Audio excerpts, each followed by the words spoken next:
Olá, meus amados, mais uma vez, Urique Costa, canal Sem Fermento. Graça e paz da parte de nosso Senhor e Salvador Jesus Cristo. Louvado e engrandecido seja o seu nome.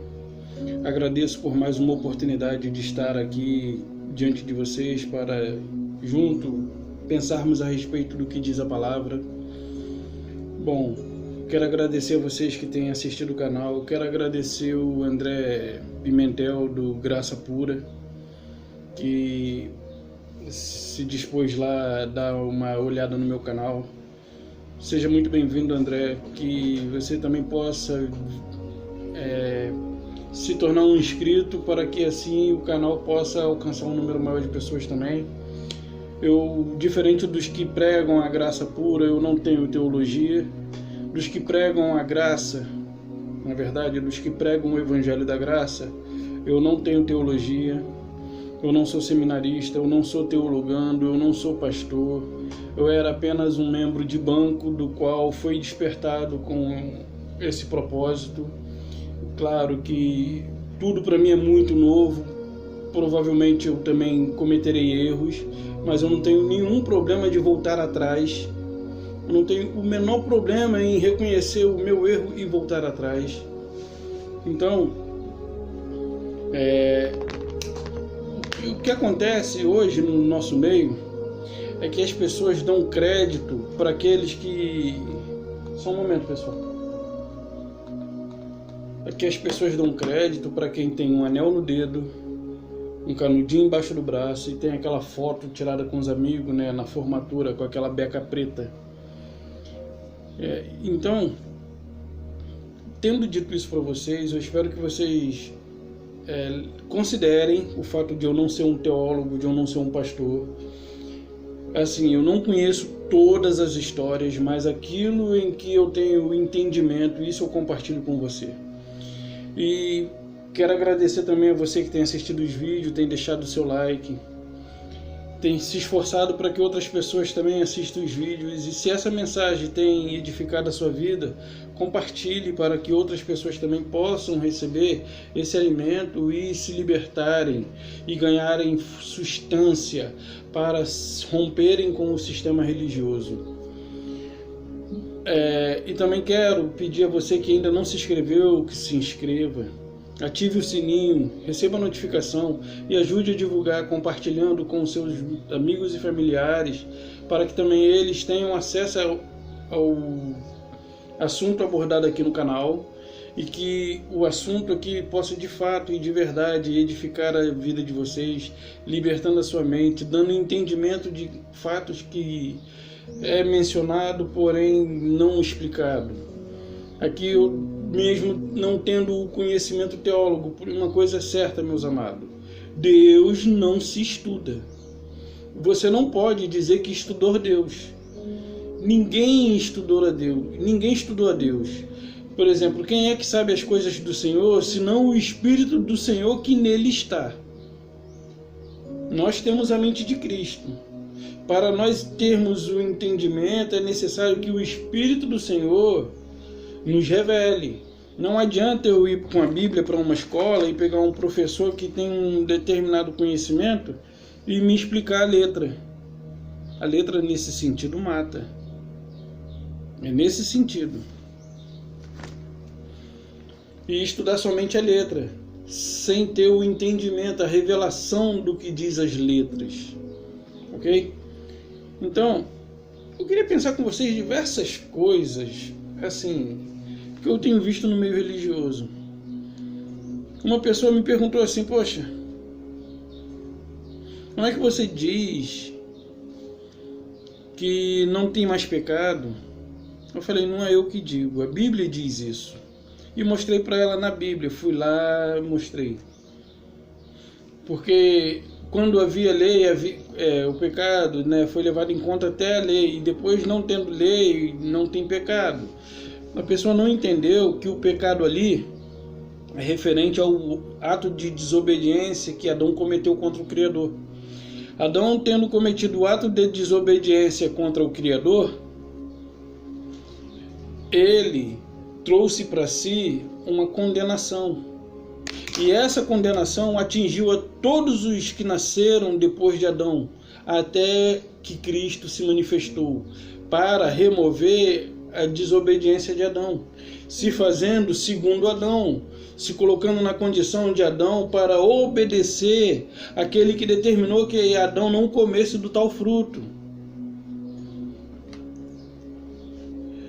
E aí a pessoa falou assim, mas e as maldades que nós fazemos? Eu falei, a maldade que nós fazemos, elas são na carne. Porém, essa carne aqui, biológica, ela está viva para nós. Ela está viva para podermos nos locomover, para podermos nos tornar visível ao nosso próximo. Porém, para Deus, ela está morta. Espiritualmente falando, essa carne está morta. Adão trouxe morte espiritual. Essa carne, quando fala do império das trevas, pessoal, não está falando de um império de Satanás, de demônios, de diabo, não. Está falando do império que o homem dominou, o homem trouxe morte, o homem trouxe trevas. Lembra que lá em João diz assim, veio para os seus, porém os seus não receberam, mas todo quanto os receberam deu-lhes o direito de serem filhos de Deus. A luz veio ao mundo e o homem amaram mais as trevas, amaram mais a si mesmo, amaram mais os seus próprios interesses, seus próprios princípios, e não os propósitos e o princípio de Deus. E aí a pessoa falou assim, poxa, aí eu mostrei para ela, né, que o corpo, vou abrir aqui, para não ficar só na conversa, Romanos 6,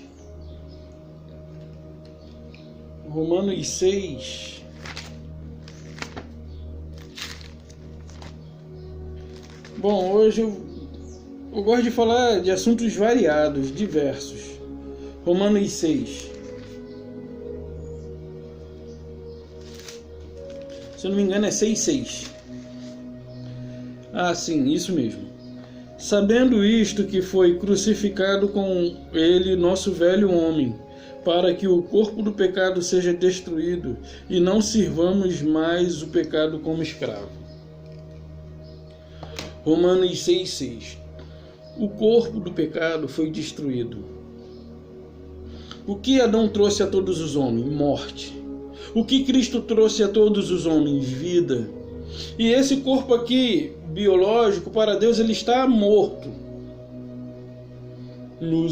Aos olhos de Deus, esse corpo meu e seu está morto. Por isso, nada que esse corpo faça é suficiente para anular o que Cristo fez por você e por mim no madeiro. Esse corpo não tem condição nenhuma, até porque morto não faz nada. Para Deus, esse corpo está morto, ok? Para Deus, esse corpo está morto.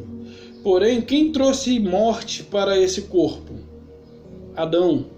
E o que Cristo trouxe para esse corpo? Vida. E aonde que está essa vida? Dentro desse corpo de morte. Lembra que Paulo diz lá em Romanos, quem me livrará do corpo desta morte?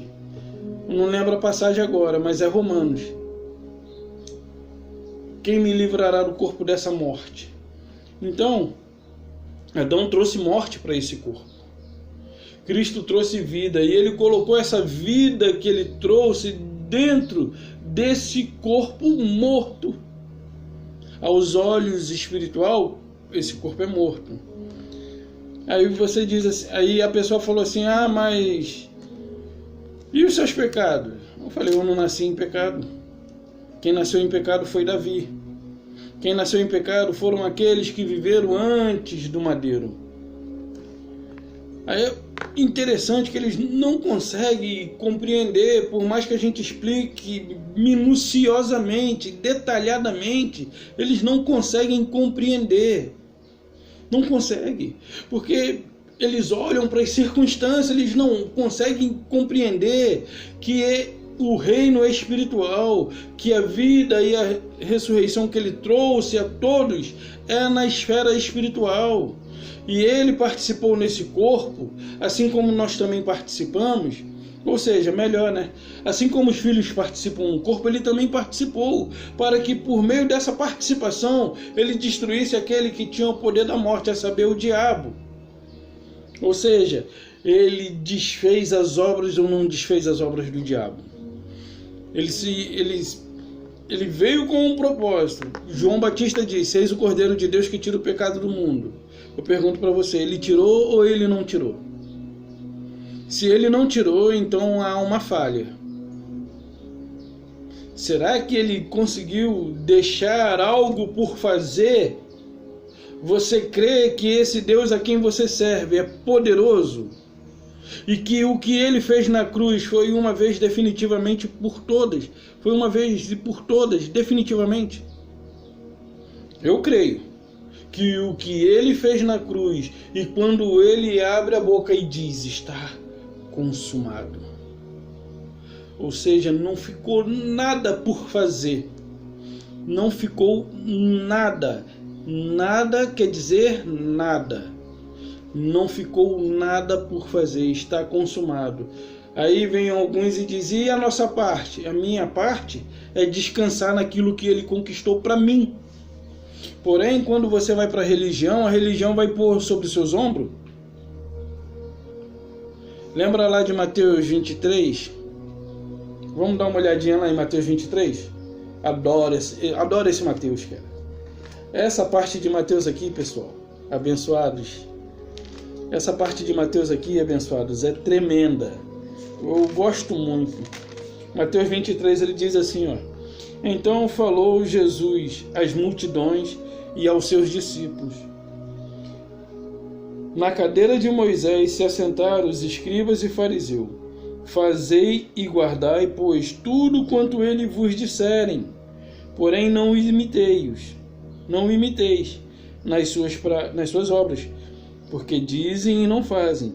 Atam fardos pesados e difíceis de carregar, e os põem sobre os ombros dos homens. Entretanto, eles mesmos nem com o dedo querem movê-los. Então, é o que acontece no meio religioso. Não mudou nada, continua sendo o mesmo cenário. E os personagens continuam sendo os mesmos. Os doutores da lei, criando doutrinas e atando fardos pesados e pondo nos ombros daqueles que aceitam, que estendem a mão e dizem assim: eu quero aceitar Jesus. Na verdade, esses estão levantando a mão e dizendo: eu quero aceitar a religião e toda a liderança que se levantar sobre mim. E aí eles trocam Deus por pactos. Eles substituem Cristo pelos pactos, pelos propósitos, pelas campanhas, pelas doutrinas de demônios. Já ouviram falar nisso? Doutrinas de demônio. Mas vamos voltar aqui para o texto. Aí eu expliquei para a pessoa que Cristo trouxe vida e colocou essa vida dentro desse corpo morto. Mas é morto para quem? Morto para Ele.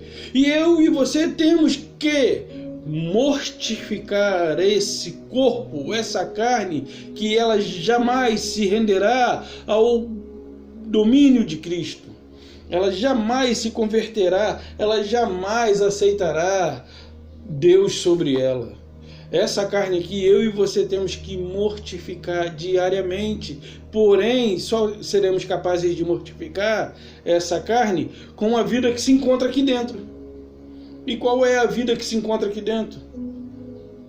Gálatas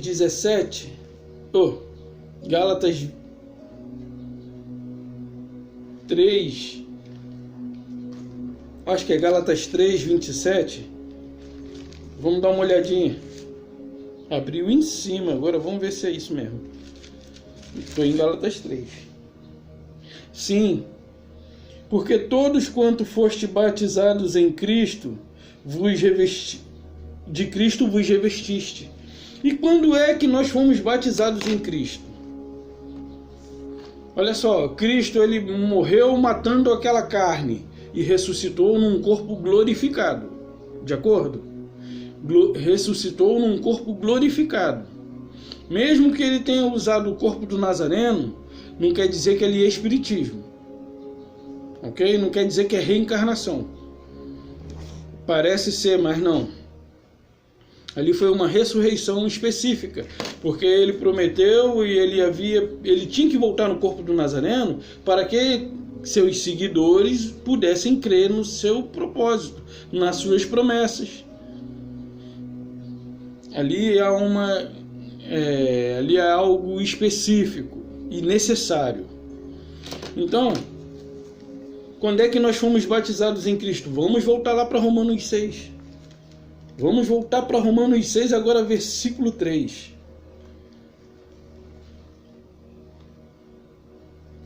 É muito bom nós termos a compreensão do que o nosso Pai nos deixou por meio dos seus apóstolos, do seu apóstolo Paulo. E eu espero estar atingindo a sua compreensão com a revelação da palavra. Vamos pegar um aqui para ficar bonito, porque a pessoa não entendeu que não tem pecado e disse que é eu que estou dizendo que não tem pecado. Olha aqui que Paulo começa dizendo aqui aos Romanos: de modo nenhum. Que diremos, pois? Permaneceremos no pecado? Nós no pecado, para que a graça seja mais abundante? De modo nenhum. Como viveremos ainda no pecado, nós que para ele morremos? Olha só, quando que nós morremos? Na verdade, Paulo ele não está se referindo a mim nem a você. Paulo está se referindo aqui aos romanos. Eu e você já nascemos após o madeiro. Eu e você já nascemos vivos, não nascemos mortos. Eles ali estavam mortos espiritualmente falando. Eles estavam mortos espiritualmente falando. Eu e você já nascemos vivificados espiritualmente. E bastou o dia determinado por Deus para nós termos a nossa mente libertada, para que a revelação do seu evangelho chegasse até nós. E através da revelação do seu evangelho, o seu espírito testifica no nosso espírito que somos filhos. Deus não nos trata como animal. Então olha só o que Paulo está dizendo aqui: de modo nenhum, como viveremos ainda no pecado, nós que para ele morremos. Por que Paulo está dizendo assim, nós que para eles morremos? Paulo ainda estava vivo e balbuciando palavras, dando ensinamento. Quando que Paulo morreu? Quando Cristo morreu na cruz. E quando Paulo ressuscitou? Quando Cristo também ressuscitou. Quando Cristo ressuscitou, ele deu vida a todos os que estavam mortos espiritualmente, a todos os seus eleitos. Abraão, Davi, Isaías, Jeremias, Jacó, sucessivamente. Até o mesmo Adão, Abel, Eva, Sara, Isaac, a todos os seus. A todos os seus eleitos. Quando Cristo morre, ele não foi ao inferno pregar, tá, pessoal? É um assunto para um outro dia, mas tudo bem. Cristo morre e ali ele traz, quando ele ressuscita, ele deu vida a todos os que haviam morrido antes do madeiro. Esses ressuscitaram e se encontram hoje com ele no paraíso. Interessante que o ladrão da cruz ele faz uma pergunta: Senhor, lembra-te de mim quando entrares no teu reino. Aí Jesus fala praticamente nessas palavras: olha, no meu reino você não entra mais, porque você morre hoje.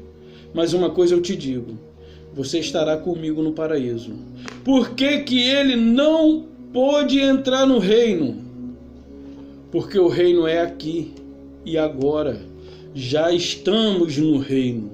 Quer você queira acreditar ou não, biblicamente já estamos no reino. No reino que não vem com visível aparência, nem dirão ei-lo ali, ou lá está.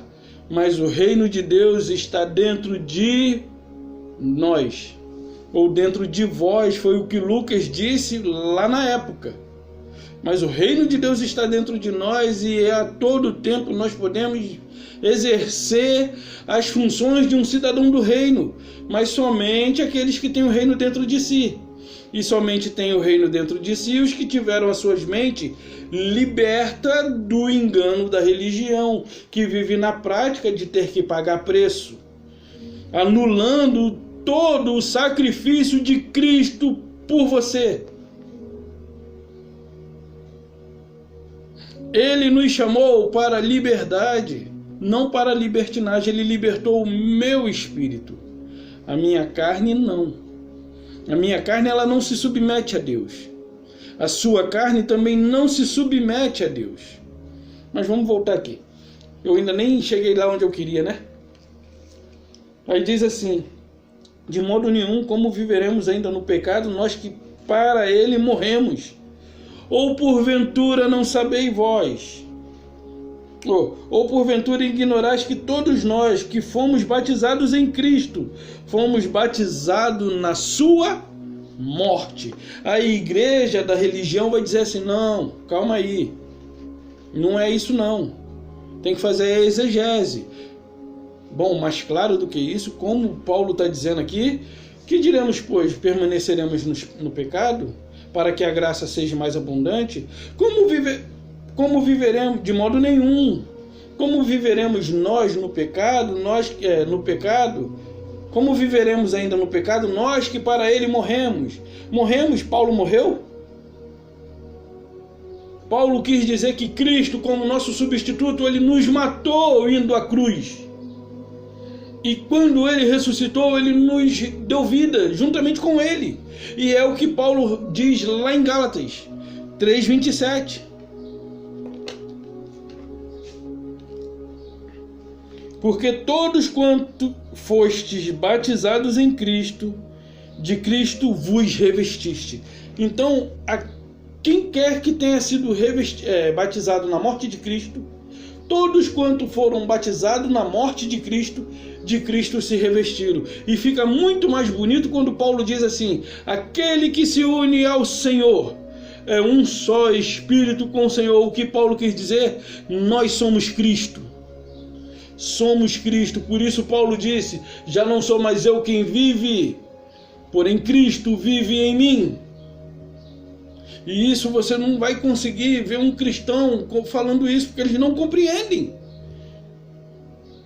Eles vivem olhando as circunstâncias material, física, terrena, palpável. Eles não conseguem ter uma compreensão do Deus Espírito, que libertou o nosso espírito e que trouxe o seu reino espiritual e que prevalece a sua vontade aqui na terra. E eu estou aqui dentro do reino para fazer com que você também entenda e veja e venha desfrutar dos direitos conquistados por você no madeiro.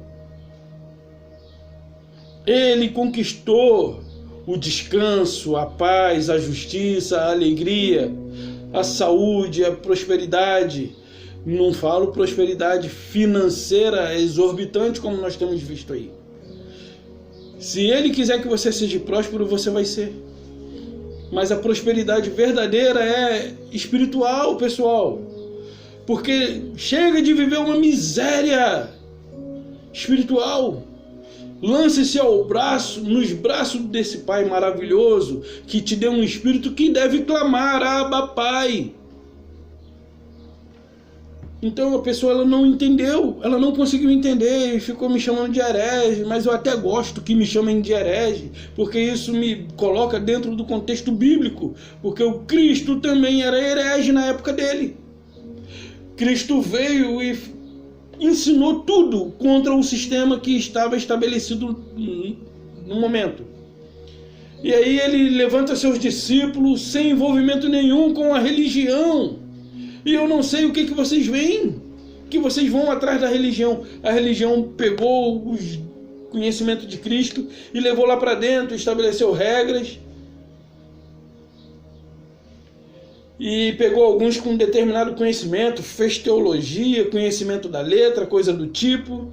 E aí pega isso aqui e aplica na vida de pessoas que não tiveram contato nenhum com Cristo, com a Bíblia.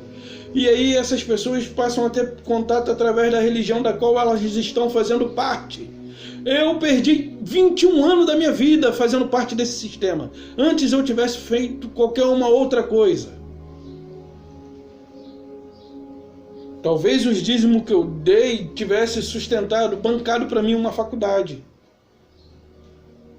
Se eu juntasse todo o valor.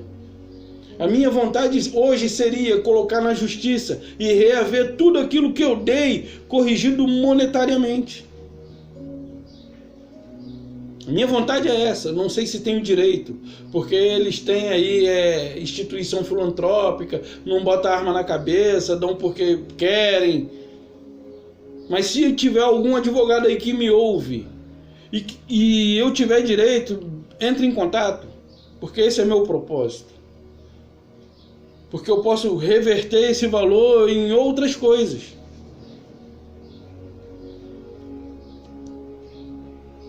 Então,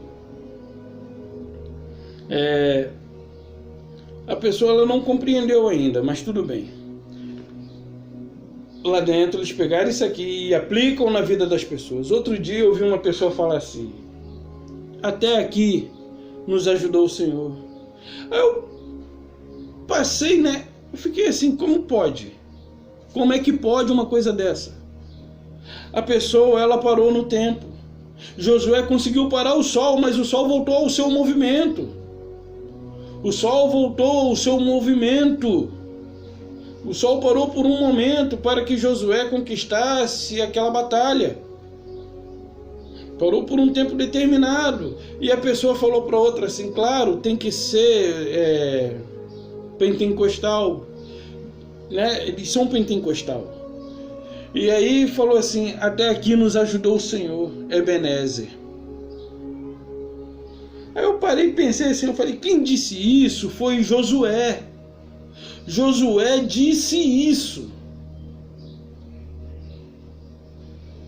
E a pessoa, ela se transportou para uma época de 3.000 e poucos anos atrás. Para uma época de 3.000 e poucos anos atrás, quando Cristo ainda não havia vindo. Se você abrir a sua Bíblia comigo, aqui em Coríntios 7, se eu não me engano é Coríntios 2,14, vamos ver o 7, 2 Coríntios 7,14. 2 Coríntios 7,14. Eu acho assim, as pessoas não leem o Novo Testamento. Elas não leem as cartas de Paulo. E se leem, elas não entendem. Que eu fiquei assim pensando, Josué ele não tinha Cristo. Eu e você temos Cristo. Ou você não tem Cristo ainda? Ah, não, você aguarda ele vir, né? Claro, você aguarda a segunda vinda de Cristo. Ok, Josué não tinha Cristo nem na primeira nem na segunda. Ele não tinha esperança de alcançar o Salvador. Ele tinha esperança de um dia alcançar a sua salvação. Mas não de que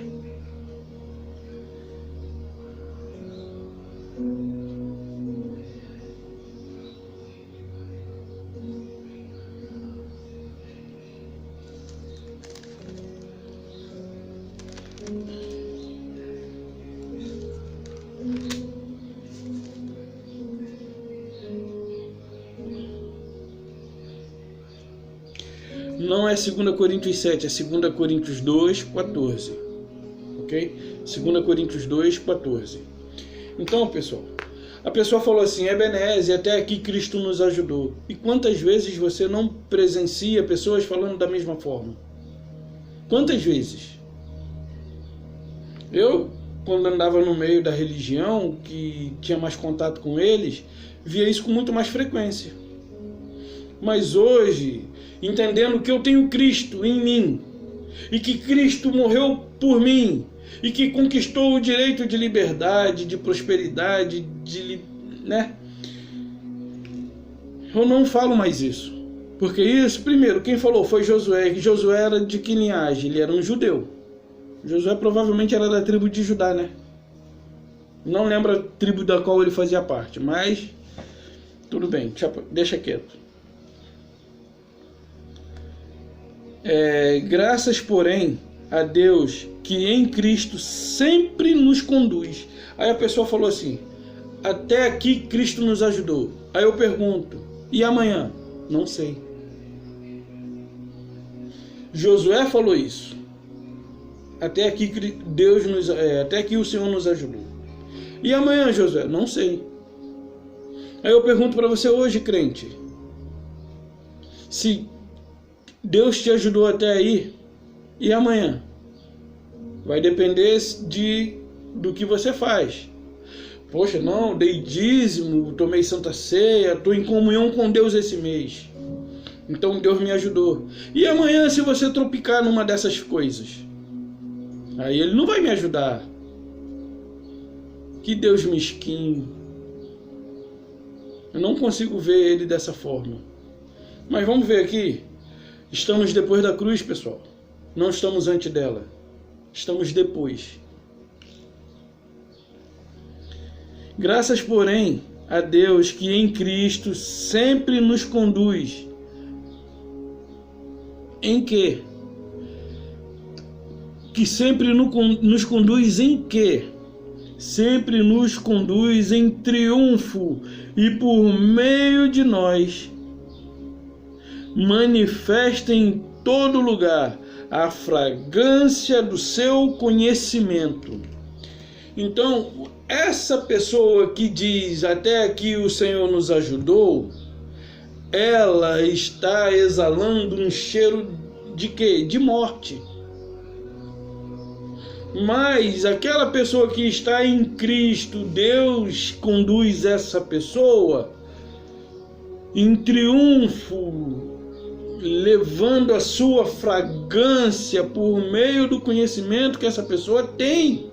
Essa pessoa, através do seu conhecimento, vai apresentar Cristo para aquelas pessoas que não conhecem, por meio do seu conhecimento. E o seu conhecimento exala Cristo. Reconhece que o que Cristo fez é suficiente. Não fica colocando condição para alcançar a salvação que Ele te deu gratuitamente. A salvação nos é dada gratuitamente. Isso não vem de nós, é dom de Deus. Não vem das obras para que ninguém se glorie. E aí a pessoa continua sem entender. Adão trouxe morte a esse corpo. Cristo trouxe vida, mas colocou dentro desse corpo morto. Morto espiritualmente. Porque esse corpo aqui não se submete a Deus. Mas aquele homem interior que Ele colocou dentro de mim e de você, o seu espírito, esse nos dá força para nos fazer andar em triunfo, demonstrando a fragrância de Cristo onde quer que nós estivermos ou abrirmos a boca. Estivermos e abrirmos a boca. Então, uma outra coisinha.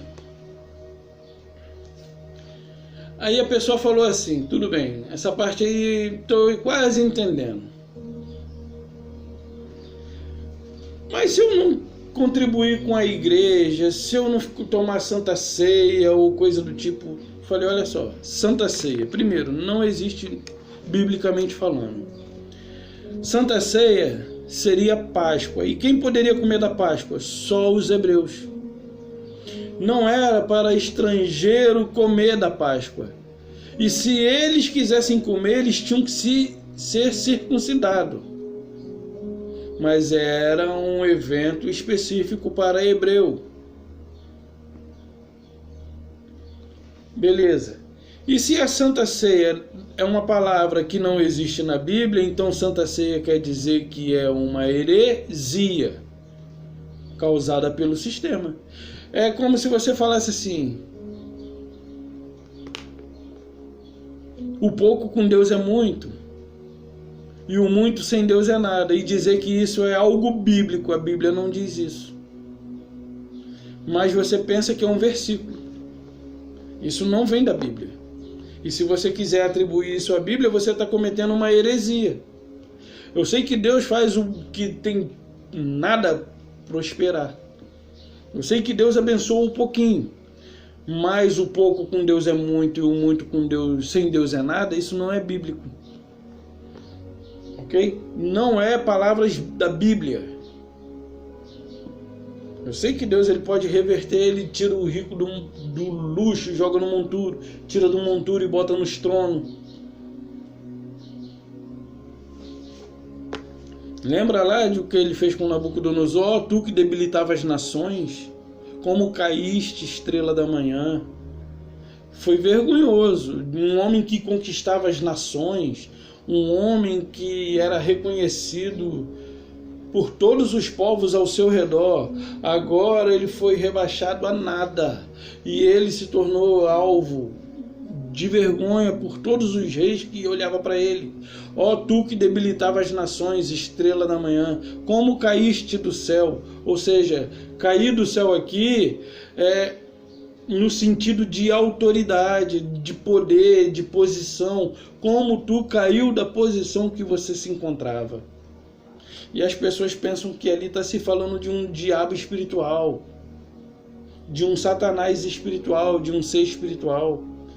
Na verdade, a palavra satanás e diabo, eu falei e vou repetir, é um adjetivo para quem tem atitude semelhante à oposição e acusação. É adjetivo de quem tem o ato de acusar ou de se opor. Satanás é aquele que se opõe, ou adversário. E diabo é aquele que acusa, gosta de acusar, gosta de ficar apontando o dedo. Se você tem esse ato, você tem esse adjetivo sobre você. E eu também tenho sobre mim. Só que as pessoas ficam com o que a religião ensinou e não procuram entender, não vem na fonte. A religião diz, agora vem na fonte e descubra você mesmo. Está em suas mãos. Está em suas mãos. Por que você me questiona e não vai na fonte? Aqui, ó, vem na fonte. Aí uma pessoa falou assim, eu quero fonte histórica, mais do que isso aqui. Até gosto dessa pessoa. Passei a gostar, conheci, batemos um bom papo, pastor, ele é denominado Pastor Alexandre, de um movimento aí da Assembleia de Deus. Então, expliquei para a pessoa que o corpo de Cristo não é representado por um pedaço de pão e um pouquinho de vinho, ou de suco de uva. Não é representado por pão e suco, que tem igrejas que dão vinho mesmo. E o vinho é até melhor do que o suco, que é menos adocicado. E aquilo ali não vai embebedar ninguém. Então,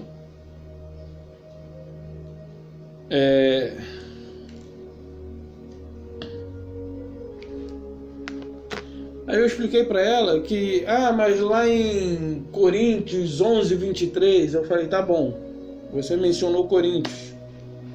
2 Coríntios, né? Ou é primeiro, eu não lembro. Eu sempre faço confusão entre primeiro e segundo, segundo e primeiro, primeiro e segundo, segundo e primeiro. É primeiro. Eu acho.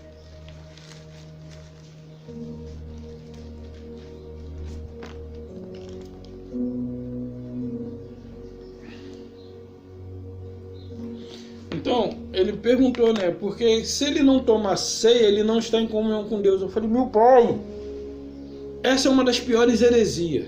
Essa é uma das piores. Essa é campeã. Então quer dizer que eu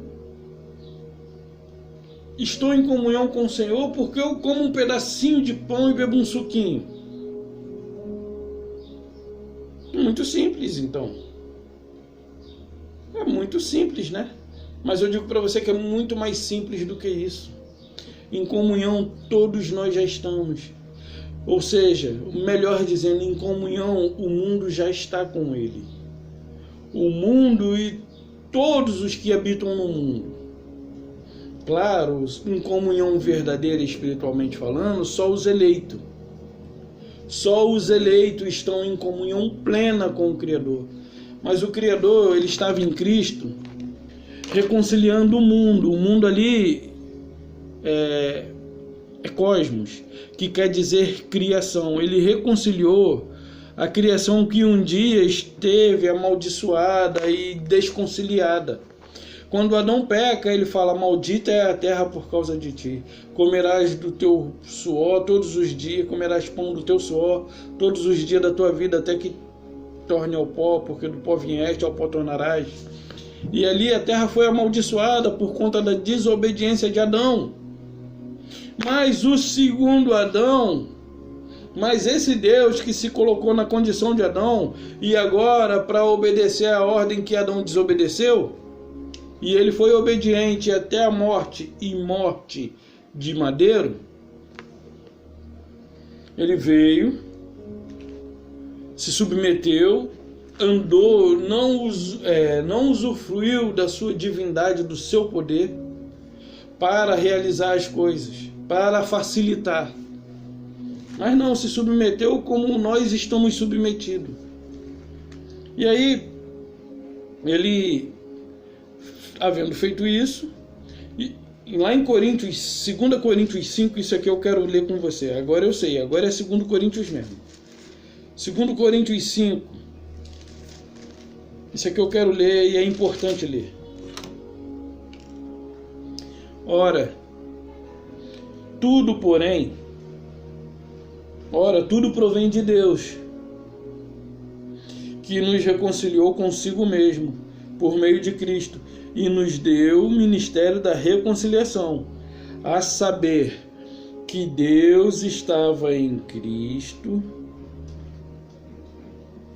reconciliando consigo o mundo, o cosmo, não imputando aos homens as suas transgressões.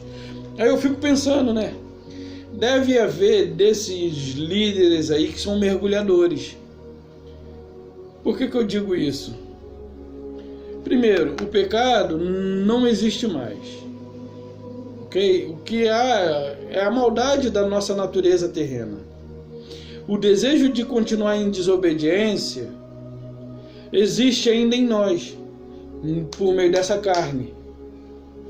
Mas o espírito que ele nos deu é um espírito de submissão, obediência, de bondade, de mansidão, de domínio próprio. O espírito que ele nos concedeu, que é o espírito que clama Abba Pai, está submetido à vontade do Pai. E se você anda segundo o espírito, você está submetido à vontade do Pai e não à vontade da sua própria carne. Por que eu digo isso? Que deve ter desses líderes aí que são mergulhadores. Se você abrir comigo a sua Bíblia lá em Miqueias 7, versículo 19 somente, eu vou abrir aqui para uma compreensão, né? Zacarias, Malaquias, Miqueias um pouquinho antes.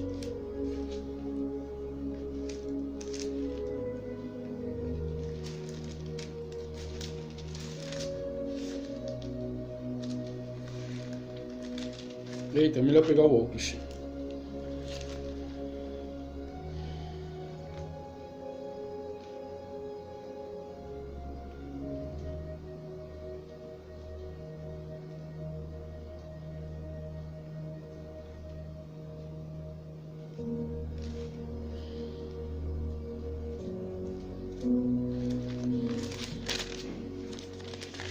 Miqueias 4:19, né, que eu falei? Não, Miqueias 7:19. Diz assim: tornará a ter compaixão de nós, pisará aos pés as nossas iniquidades, lançará todos os nossos pecados nas profundezas do mar. Ou seja, aqui ele está fazendo uma promessa. Vamos ver aqui mais em cima o que é que diz. Quem, ó Deus, é semelhante a ti, que perdoa a iniquidade, te esquece das transgressões do restante da tua herança.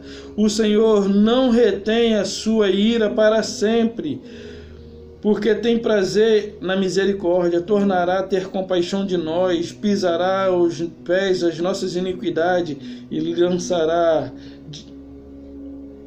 todos os nossos pecados nas profundezas do mar. Então ele não se lembra mais do meu e do seu pecado, porque é obra de carne morta. Obra de morto não é obra. E o que eu ou você fizermos na carne, nós colheremos na carne. Lembra de Gálatas 6? Nós vamos dar uma olhadinha lá depois. Mas voltando aqui, aí eu falei, não pode ser pão e suco. O corpo de Cristo não é representado por pão e suco.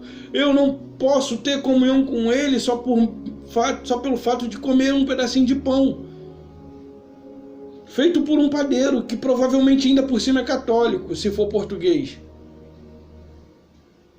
Eu nada contra os católicos. Não tenho nada contra ninguém. Então, eu até vejo hoje os católicos com os olhos diferentes do qual eu via quando eu era religioso. Apesar da idolatria que vocês fazem as pessoas adorar, levam as pessoas a idolatrar, apesar disso, vocês têm sido muito mais honestos para com Deus do que esses aí, do meio religioso cristão. Em termos de honestidade, vocês são muito mais. A Bíblia está dizendo lá, mas vocês colocam na cara dura e acabou. E não dizem que não coloca. Eles adoram, eles fazem as pessoas adorar também, idolatrar as coisas também. Mesmo não havendo imagem de escultura. Mas as pessoas adoram outras coisas. Às vezes é um show gospel, um cantor tal, um pastor tal. Ah, o fulano que prega assim... Ah, o outro que prega assado vai estar nesta sexta-feira na congregação tal. O homem de Deus esteve 7 dias no monte. Então, amados, a comunhão nos foi concedida no nosso espírito. Ele nos deu o seu espírito que clama Abba Pai. E se você tem um espírito que clama Abba Pai, você está ou não está em comunhão com Ele? Esse pedaço de pão e suco é maldição para a sua vida. Vamos ver o que Paulo diz. Porque a pessoa pega isso aqui. Eu até fechei, ó, sem querer.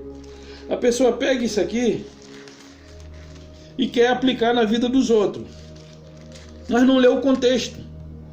E para ler o contexto disso aqui é só voltar um pouquinho. Olha o que diz aqui no 23, ó.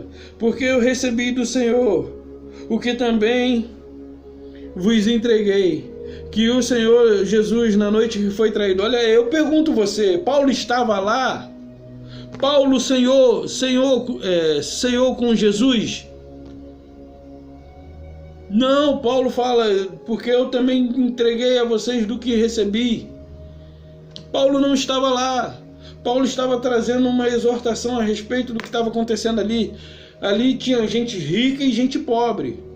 E os ricos levaram um banquete e se banquetearam na presença dos pobres, sem compartilhar com eles. E Paulo falou, vocês não têm casa para que vocês possam fazer isso?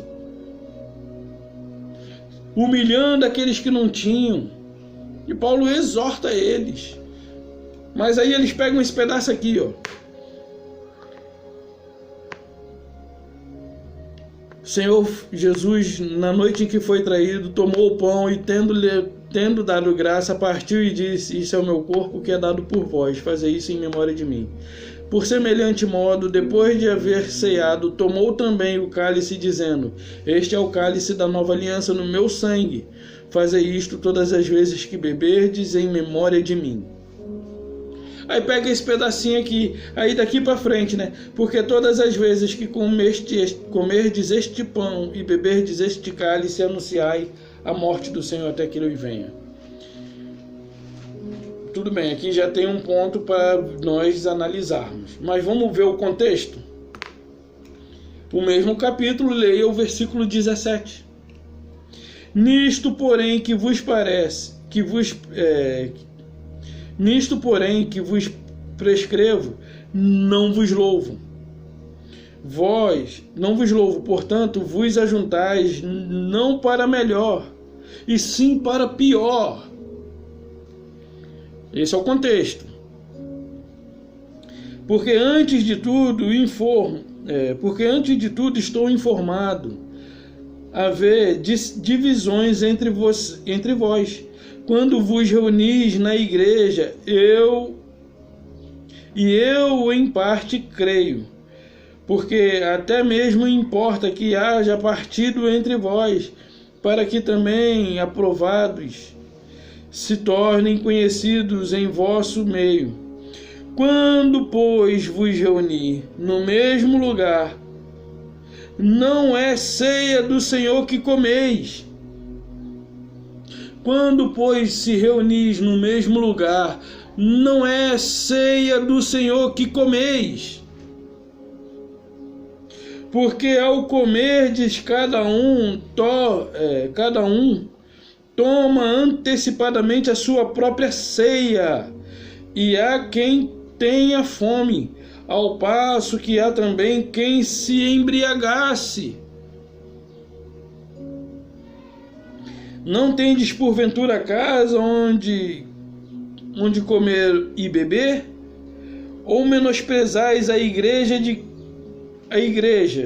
de Deus e envergonhais os que nada têm? Ou seja, eles estavam ali se banqueteando na presença de pessoas que tinham fome. E o que eles faziam ali não era ceia do Senhor, era a sua própria ceia. Por que o sistema religioso não pega o contexto e aplica? Fica dando um pedaço de maldição para vocês, coisas práticas da lei. E não era isso. Ceia se sucede. Ela se dá de 6 da tarde em diante, porque ceia significa janta ou jantar. Por isso a ceia de Natal não pode ser meio-dia, mas é à noite. É da noite para frente. E tem que ser antes do amanhecer.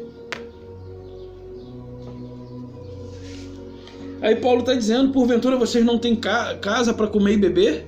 Ou vocês ignoram e envergonham a igreja de Deus? Menosprezam aqueles que nada têm? Não tende porventura casa onde comer e beber? Ou menosprezais a igreja de Deus e envergonhais os que nada têm? Que vos direi? Louvar-vos-ei nisto? Certamente não vos louvo, porque recebi do Senhor e que também vos entreguei. Aí aqui mais à frente, olha só o outro pedaço que eu queria ler. O 27. Por isso aquele que come o pão e bebe o 26. Porque todas as vezes que comerdes este pão e beberdes este cálice, anunciai a morte do Senhor até que ele venha. Bom, os discípulos, a partir do momento em que Cristo ensinou eles a terem essa prática, eles estavam anunciando a morte do Senhor. E isso é na noite que ele foi traído. Ou não?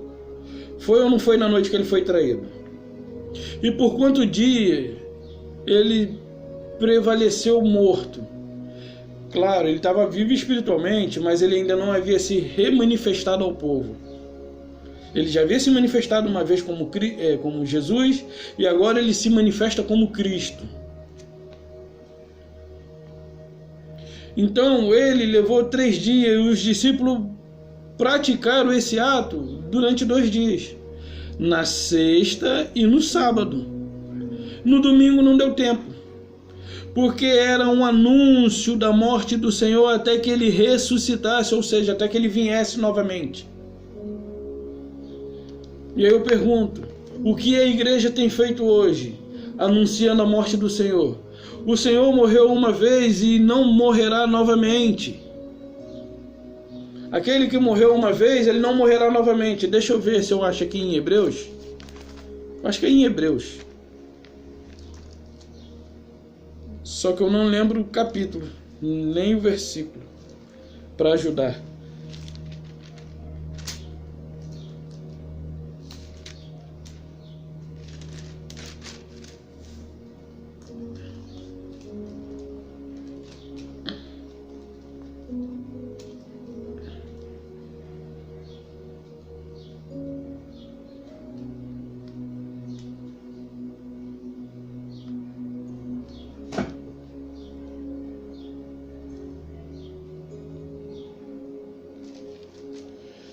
Bom, vou ver se é aqui, né? Eu Eu acho que não sei, não achei aqui o versículo não, mas vou ler isso aqui. Quando, porém, veio Cristo como sacerdote dos bens já realizados, diante dos bens realizados, mediante o maior e mais perfeito tabernáculo, não feito por mão, quer dizer, não desta criação, não por meio do sangue de bodes, nem de bezerro, mas pelo próprio sangue, entrou no Santo dos Santos uma vez por todas, tendo obtido redenção, eterna redenção.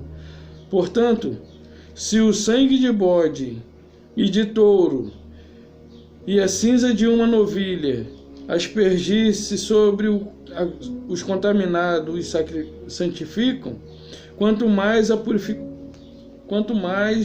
purificação da carne, muito mais o sangue de Cristo, pelo Espírito Eterno, a si mesmo se confessou sem mácula a Deus, purificará a nossa consciência das obras mortas, para que sirvamos a Deus vivos. Não é aqui que diz que ele morreu uma vez por todas, ele não vai morrer de novo.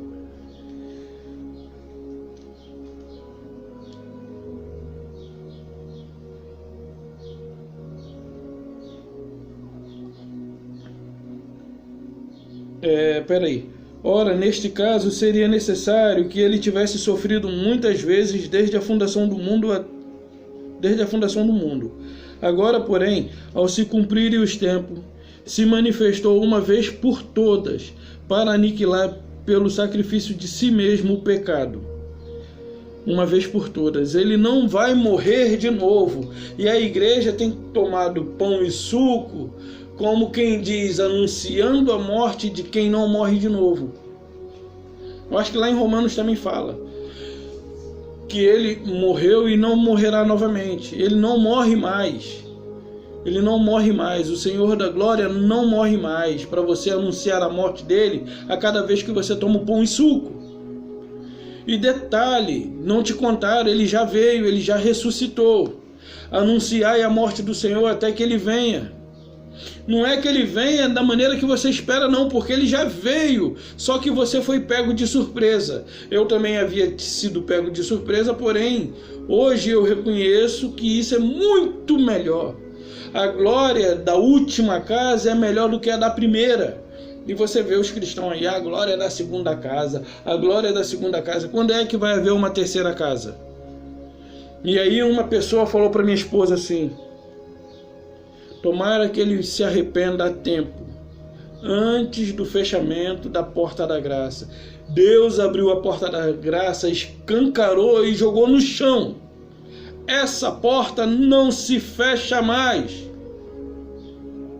A porta da graça foi lançada no chão, abriu para não ser fechada. E tem pessoas que vivem debaixo do medo. Se eu sair, a porta da graça se fecha. Não preciso nem dizer qual a denominação que sustenta essa ideia absurda. Mas eu espero que o Criador traga entendimento para essas pessoas, para que elas possam sair a tempo. Ou seja, aqueles que são salvos lá dentro, eles permanecerão salvos. Porém, eles estão vivendo um engano. Eles só não receberão a libertação da sua mente enquanto estiverem lá dentro. Porém, seus espíritos salvos permanecem salvos. Ok?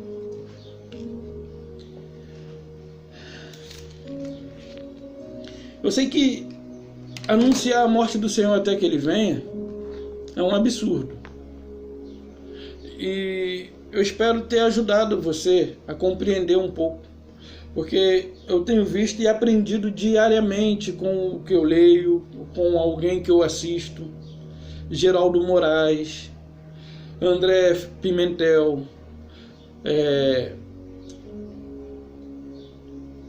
Cristiano França, Marcos Paulo, MGA, Cristiano França MIG, André Pimentel Graça Pura e Geraldo Moraes e Igreja em Espírito e em Verdade. Tenho aprendido muito com eles, tenho aprendido muito na Bíblia. E eu sei que quanto àquilo que nós falamos, não há argumento. Aí teve uma pessoa que falou assim, seus argumentos são vazios. São vazios mesmo? Eu disse para ele, eu mandei o versículo para ele. Ele falou que o versículo que eu mandei é vazio. O que esperar de uma pessoa dessa? Que diz que o que a Bíblia diz é vazio. Cristo disse aos seus discípulos e àqueles a quem lhe ouvia, discípulos também, existem os apóstolos e os discípulos de Cristo. Os apóstolos mais íntimos e os discípulos daqueles que lhes ouviam e aprendiam e colocavam em prática. Vocês, quando forem perseguidos em Jerusalém, forem perseguidos numa cidade, fugir para outra. E eu vos garanto, eu vos digo, que antes que vocês percorram todas as cidades, vocês verão o Filho do Homem vindo nas nuvens. Ou seja, isso é vazio na mente de quem serve a religião. Então, meus amados, aproveitando essa oportunidade, quero dizer para vocês, não considere o que está escrito aqui vazio. Coloque em prática, não queira dizer que o que diz não é o que está querendo dizer. Não queira dizer que o que está escrito não é o que está querendo dizer, porque eles inventaram aí a exegese. Em um outro dia eu fui inserido num grupo do qual eu não queria, porque já tinha feito parte por 2 vezes e saí. E meu amigo me colocou lá de novo. Eu falei, não, cara. Mas me colocou, então já que me colocou, eu lancei ali alguns versículos a respeito da morte do diabo, coisa do tipo. E aí uma pessoa que não estava presente, já contei isso num vídeo anterior e estou repetindo, né? Uma pessoa não estava presente, no dia seguinte ele entrou e queria assunto. Aí se ele continuasse no grupo, esse pastor falou, se ele continuasse no grupo a gente ia teologar. Eu não sou pastor, pessoal. Não sou pastor.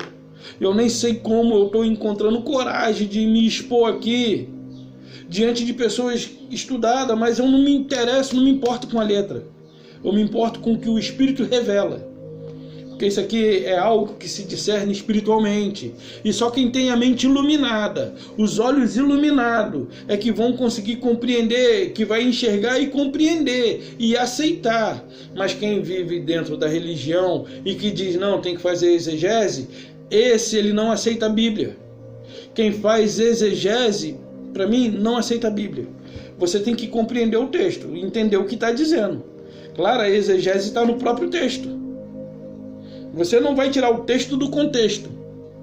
Você vai pegar o texto e ver o que ele está se referindo e aplicar na sua vida e passar para as outras pessoas. E aí a pessoa falou assim, meu amado, ali em Hebreus 2,14 está falando a respeito da deidade de Cristo. Ele foi lá em cima pegar a exegese. Mas quando é na hora da Santa Ceia, ele não faz a exegese.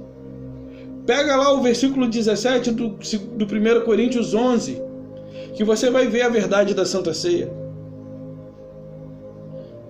Eles foram reprovados naquela prática. Paulo reprovou eles, não aprovou. Não vos louvo, não vos louvo. Então, ele falou que ele fez a exegese, foi lá no capítulo 1, no versículo 1 e foi lendo até chegar no 2,14. Ele pegou o versículo 1 do capítulo 2 e foi até o 14. Eu fiz a mesma coisa. Ali fala a respeito da deidade de Cristo. Mas eu te pergunto, você tem uma consulta médica num dia em que você trabalha, no horário em que você tem direito ao almoço, e você nesse dia decidiu, vamos supor, um dentista, fazer uma limpeza, ou uma obturação, ou um canal, coisa do tipo. Canal já compromete o restante do dia, né? Mas vamos supor que você saiu para trabalhar numa terça-feira, ou numa quarta-feira igual o dia de hoje. Porém, nesse dia você tem uma consulta com o seu dentista. E você vai fazer uma obturação, uma limpeza ou qualquer uma outra coisa. Nesse dia o que você fez? Saiu de casa para trabalhar, mas aconteceu algumas outras coisas.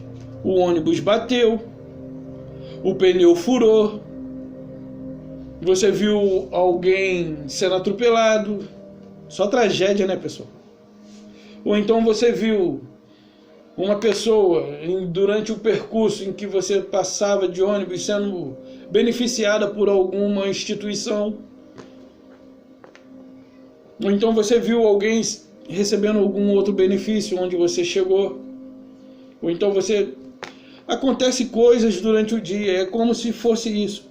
Ali está se referindo à deidade de Cristo, de sua divindade como Deus, em como ele participou também, assim como os filhos participaram da carne, ele também participou. Só que durante esse trajeto, durante esse período em que ele participou por um período de 33 anos, né? Durante esse período ele estava vivendo em carne, assim como eu e você. Só que nesse período estava incluído a aniquilação do diabo, a saber, aquele que tinha o poder da morte. Ou seja, a aniquilação do diabo aqui, pessoal, é da carne, os desejos da carne, porque não é um ser espiritual. E é a primeira vez que Paulo se refere ao diabo como um ser, que diz assim, a saber, aquele que tinha o poder da morte, a saber, o diabo. É a primeira vez que Paulo se refere ao diabo como um ser. Ou seja, ele desfez as obras de Adão.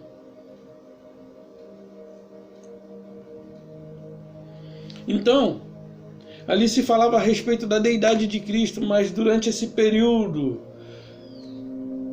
em que ele andou em carne, estava incluído a aniquilação do diabo. E antes de ele deixar esse corpo, o diabo também seria aniquilado. Antes que o seu expediente de trabalho acabasse, você já também foi consultado pelo seu dentista. Durante o mesmo, né? Você saiu para trabalhar, mas nesse dia você fez outras coisas que o seu trabalho não impediu. Então a pessoa falou, não, tem que fazer a exegese. Lá está dizendo a destruição do diabo. E a pessoa, não é isso que está dizendo, mas está escrito. Pessoal, não descarte o que está escrito. Não tire do contexto fazendo exegese. Aceite o que está escrito. Peça a Deus para que revele a você, para que ilumine os seus olhos e abra sua mente e lhe dê a mente de Cristo, porque sem a mente de Cristo você só vai ver letra. Com a mente de Cristo você consegue percrustar as coisas de Deus, as coisas insondáveis. Então, peça a Ele que te ilumine, e essa é a minha oração por você. Eu vou orar por você agora. Abra sua Bíblia em Efésios 1, 17 e 18. Vou orar por você. Essa vai ser a minha oração por você. A partir desse dia. Gálatas, Efésios. Eu falei que nós íamos falar de Gálatas, né? Rapidinho aqui. Mas aquele que está sendo instruído na palavra, faça participante de todas as coisas boas, no que instruir. Não vos engane, Deus não se zomba, pois aquilo que o homem semear, isso ceifará. Ou seja, sou eleito, sou salvo, sou predestinado à salvação.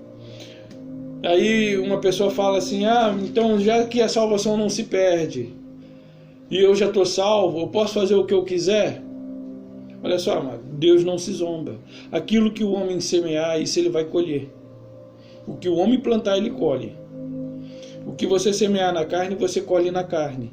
E se o teu desejo é sofrer nessa vida, viva como você quiser. Mas se você é um eleito, você está submetido ao Pai, porque Ele deu a você e a mim um espírito que clama Abba Pai, um espírito que está submetido a Ele, e não um espírito que está submetido a essa carne. Aquele que anda segundo a vontade da carne, vai colher na carne. E vai vir açoite, e açoite, e açoite. Mas só pensa assim, quando uma pessoa pensa assim, é que ela de fato não é convertida. Ok? Mas vamos lá para Efésios, que essa é a minha oração por você.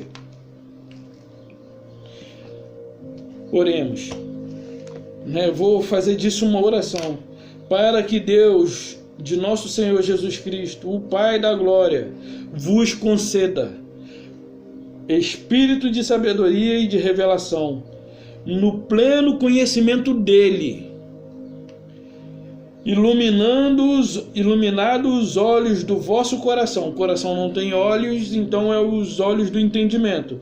Iluminados os olhos do vosso coração, para saber de qual a esperança do seu chamamento, qual a riqueza da glória da sua herança nos santos, e qual a suprema grandeza do seu poder, para com os que cremos, segundo a eficácia do seu poder. E aí eu digo para você,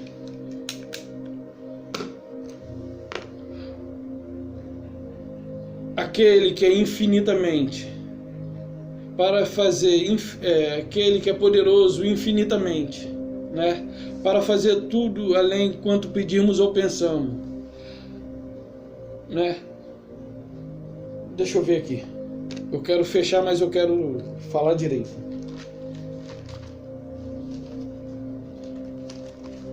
Nem lembro também onde está, né? Vai ficar um pouco difícil. Senão...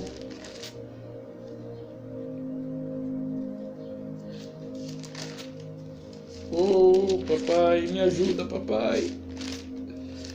Papai, me ajuda.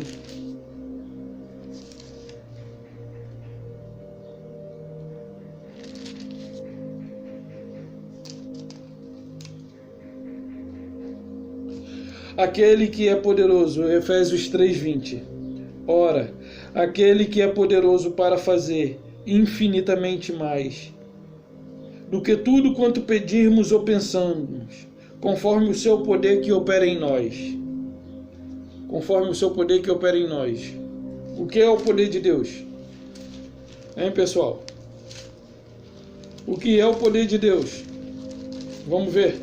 Se eu achar também. Eu não ia falar a respeito disso. Estou sendo imbuído pelo Espírito de falar isso agora. E se eu achar, né, pessoal?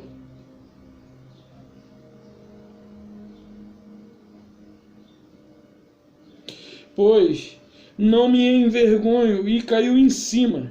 Pois não me envergonho do Evangelho, porque é poder de Deus para a salvação de todo aquele que crê, primeiro dos judeus, também dos gregos. Isso é porque naquela época, visto que a justiça de Deus se revela no Evangelho, de fé em fé, como está escrito, o justo viverá pela fé.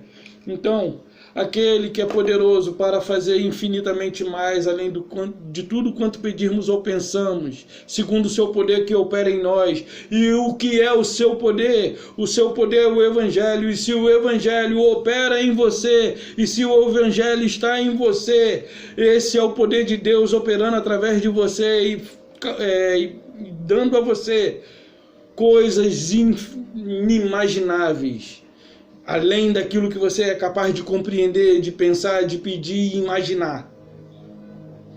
O Evangelho dele, se o Evangelho de Deus está em você, você é mais do que vencedor, mais do que próspero na presença dele, espiritualmente falando. Então, abençoados, essa é a mensagem. Peço desculpa, mas acabei sendo levado aqui pelo Espírito para falar isso. Então peço desculpa a você se eu deixei alguma coisa incompleta, mas que você tenha plena compreensão do que foi falado, para que isso sendo aplicado em sua vida, você seja feliz. Eu não ando em religião, mas eu ando em novidade de vida, porque isso aqui para mim é uma coisa nova. Isso aqui para mim é uma coisa nova, coisa da qual eu nunca, jamais vivi, experimentei e imaginei. Mas o seu poder que opera em mim tem me proporcionado esse conhecimento, essa revelação para estar em sua presença, mesmo sendo pobre, porém rico na presença dele, rico no Senhor. Porque um dia todos nós deixaremos esse corpo e onde nós habitaremos no paraíso com o corpo glorificado, numa nova casa. Pessoal, não pense que vocês vão morar em mansões. As moradas celestiais é o corpo glorificado. Isso aqui é uma morada. Hoje eu moro aqui dentro. Eu moro dentro desse corpo morto. você também mora dentro desse corpo morto, porque Deus nos deu vida sem nos arrebatar daqui, ok? Ele nos deixou aqui para sermos exemplo para nossos irmãos. Eu peço a você que reflita sobre a mensagem, tire o melhor, analise. Porém, eles dizem algo, vá na fonte e veja você mesmo, para que você não seja enganado. Por isso, os crentes bereanos, nem Paulo, do qual eu prego, a quem eu também sou imitador, e desejo convidar você que nos imite, assim como nós imitamos Cristo. Não sou mais eu quem vive, mas Cristo vive em mim. E se você acha que isso é heresia da minha parte, me perdoe. Mas um dia você irá compreender. Essa é a mensagem que eu deixo. Um beijo no coração e a paz de nosso Salvador. Até a próxima, pessoal.